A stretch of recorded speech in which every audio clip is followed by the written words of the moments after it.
Les vraies voix Sud Radio, 17h-20h, Philippe David. Retour des vraies voix avec Philippe Bilger, Caroline Pilastre, Pierre-Yves Martin. 4,75%, c'est le montant de l'augmentation des péages à compter du 1er février prochain. C'est Clément Beaune, le ministre des Transports, qui l'a dit, du jamais vu depuis 10 ans. D'où cette question, les automobilistes sont-ils des vaches à lait? Pour le moment, vous êtes 96% à dire oui, un score brejnevien. Et pour en débattre avec nous, vous avez reconnu son rire, une des voix de Sud Radio, Jean-Luc Moreau, qu'on a le plaisir de retrouver tous les week-ends avec Laurence Perrault dans On parle d'auto. Bonsoir Jean-Luc. Bonsoir Philippe. On va faire un tour de table des vraies voix. Philippe Bilger, vous êtes automobiliste. Oui. Est-ce que vous n'avez pas l'impression quand même que les automobilistes c'est des vaches à lait et que tout est permis pour les taxer? Alors je parle avec beaucoup de modestie devant des spécialistes de la voiture, vous-même et Jean-Luc Moreau et peut-être Pierre-Yves et non. En fait, je suis frappé par ce qui m'apparaît un peu comme une contradiction. L'augmentation du péage, en effet, m'apparaît tout à fait discutable compte tenu des dépenses qui n'ont pas augmenté, me semble-t-il, dans la maintenance et la gestion des autoroutes. Et en même temps, j'ai l'impression qu'on n'a qu'une envie, c'est de réduire le nombre des voitures et de pénaliser les automobilistes en leur interdisant d'user de leur voiture. Je vois comme une contradiction. À la fois, on les fait payer davantage et d'autre part, on serait prêt à les voir disparaître. Mais je le dis encore une fois avec beaucoup d'hésitation. Caroline Pilastre. Est-ce que vous n'avez pas l'impression, vous ne pouvez pas être automobiliste, vous, par la force des choses, mais est-ce que vous n'avez pas l'impression que les automobilistes sont vraiment des vaches à lait? Bien sûr que si. Étant véhiculé régulièrement, c'est ce qu'on se dit. Et moi, j'en ai ras-le-bol de l'argument qui consiste à dire investissement plus travaux. Ça fait des années que les péages sont de plus en plus chers. Beaucoup de Français, surtout dans les territoires et en ruralité, ont besoin de la voiture. C'est ce que vous expliquiez, Philippe. Ils ne peuvent pas faire autrement parce qu'il n'y a pas d'alternative. Il n'y a pas encore suffisamment de transition écologique pérenne pour qu'ils puissent prendre des transports sans utiliser le premier moyen de transport qui est la voiture les concernant. Alors on se dit qu'avec la situation actuelle liée à l'hyperinflation, il y a des choses qui pouvaient peut-être passer au préalable mais qui ne passent plus maintenant. Et c'est vrai que pour les péages et l'État, c'est souvent un jackpot. Pierre-Yves Martin. Le premier point, c'est de savoir si on est des vaches à lait ou si plutôt nous ne serions pas des moutons. Parce que quelque part, on se laisse faire en fait. Donc en fait, si on réagit pas, il risque pas de se passer une correction plus tard. Ça c'est le premier élément. Le deuxième élément, c'est que je suis quand même très surpris que ce soit le ministre des Transports ou les opérateurs d'autoroutes, personne n'explique réellement, ne présente un argumentaire détaillé et factuel et chiffré de pourquoi il y a besoin de cette augmentation de 4,75%. Et comme il y a une carence, visiblement, en termes de communication détaillée et précise, du coup, ça génère des interprétations, des agacements, de l'émotionnel, etc. Jean-Luc Moreau. J'aime bien la question, Philippe. Les automobilistes sont-ils des vaches à lait? La réponse, elle est dans la question. C'est 30% du budget de l'État, l'automobile. Quand je dis l'automobile, c'est tout ce que compte l'automobile. Vous avez la fameuse, alors la TICPE. Vous savez ce que c'est que la TICPE? Tout le monde dit encore TIPP. Oui, c'est la taxe sur la les taxe carburants. intérieure de consommation sur les produits énergétiques. Vous noterez bien que auparavant on parlait de produits pétroliers, que maintenant on dit produits énergétiques. C'est-à-dire que demain on pourra taxer par exemple l'électricité que vous mettez dans votre voiture électrique.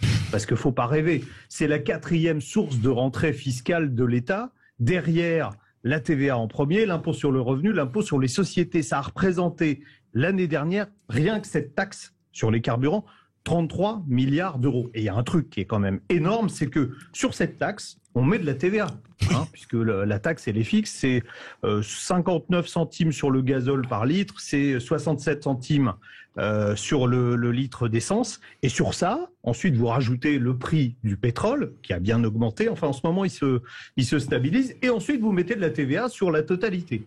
Donc, on nous a fait un petit cadeau fiscal avec la ristourne de l'État. Ils ont perdu un peu d'argent, il faut le reconnaître, mais ils n'en ont pas perdu tant que ça parce qu'ils en avaient gagné un peu avant avec l'augmentation des prix du carburant. Donc, de dire, parce que, je vous disais, 3e recette de l'État, parce que les péages, c'est une goutte d'eau dans tout ça, hein, franchement, mais 3e recette fiscale de l'État, 30% du budget de l'État lié à l'automobile. Il y a 2,2 millions de personnes qui travaillent en France directement ou indirectement pour l'automobile. L'automobile, c'est 61% des déplacements professionnels. Alors quand j'entends les écolos nous dire, ils le disent pas franchement, mais ils nous disent en filigrane, il faudrait supprimer l'automobile. Ah bon, on la remplace par quoi?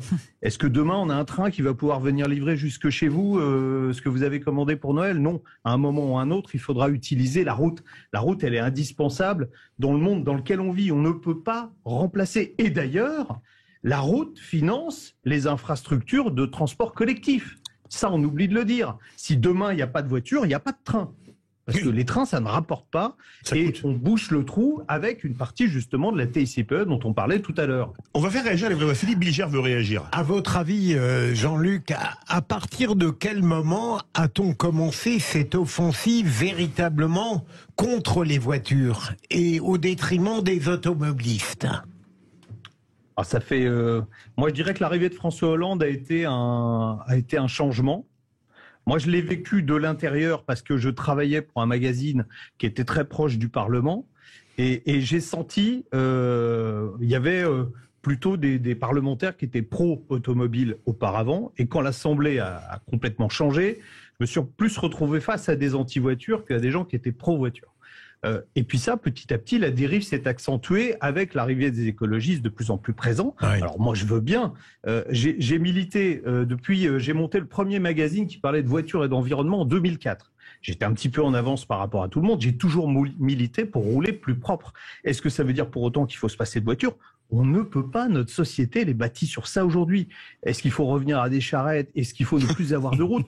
Tout à l'heure, je vous disais 33 milliards d'euros rapportés par la TICPE à l'État. On dépense 670 millions par an pour l'infrastructure routière. Vous ne pensez pas qu'il y a un petit déséquilibre? Et l'État, quand même, ose nous dire que l'automobile coûte plus cher qu'elle ne nous rapporte. C'est-à-dire qu'ils nous disent, oui, mais vous vous rendez compte, il y a la dégradation des routes, les accidents, les embouteillages, la pollution, et tout ça, ça coûte plus cher que ce que ça rapporte. Je suis désolé, il n'y a pas besoin de sortir de Saint-Cyr pour se rendre compte, vu l'état des finances publiques, que l'automobile est indispensable, et si elle coûtait plus cher que ce qu'elle rapporte, eh ben on la supprimerait carrément. C'est pas le cas aujourd'hui, je suis désolé. Caroline Pilastre et Pierre-Yves Martin, s'il veut un mot chacun. Par la force des choses, Jean-Luc, est-ce que vous avez constaté un changement de fonctionnement de la part de beaucoup d'automobilistes qui, avec la hausse des péages, prennent plus de routes départementales ou nationales ? Oui, c'est le cas. Ouais. Il y a une petite baisse de fréquentation de l'autoroute qui risquait de s'accentuer avec le projet de passage à 120 km/h ou même 110 km/h sur les autoroutes. Hein. Ça aurait déporté une partie du trafic sur les autres axes gratuits. Et on sait que les autoroutes sont les voies les plus sûres, donc on aurait augmenté la mortalité. Donc l'État, de toute façon, n'est jamais à une contradiction près. On aurait augmenté la mortalité. Ils nous disent, ouais, mais la route, ça coûte cher parce qu'il y a des tués. Et là, ils auraient augmenté le nombre de tués pour faire baisser un petit peu la consommation de carburant, enfin 20% environ, sur l'autoroute. D'ailleurs, tiens, c'est la même chose. Quand on baisse la vitesse en ville de 50 à 30 km/h, on multiplie par 2 la pollution. Alors qu'ils viennent pas nous dire, oui, ça coûte cher, et qu'en même temps, ils prennent des mesures qui vont aggraver la pollution. Le mot de la fin, Pierre-Yves Martin. Le mot de la fin, je vais vous raconter ma vie personnelle. Cet été, je suis descendu avec ma femme en voiture. J'ai pris la Nationale 7 jusqu'à Marseille et c'était super agréable. Mais moi, j'ai une relation très passionnée. J'adore l'automobile. Il faut avoir le temps. Et il faut avoir le temps, tout à fait. Mais ce que je trouve, on est en train de vivre une période très particulière parce que sur tous ces sujets de mobilité, tout est en train de se cristalliser. Il y a des blocs qui se confrontent et on en oublie l'essentiel. C'est comme le rapport à l'avion, le rapport aux piétons, le rapport aux vélos, aux voitures, dans les villes, dans les campagnes, etc.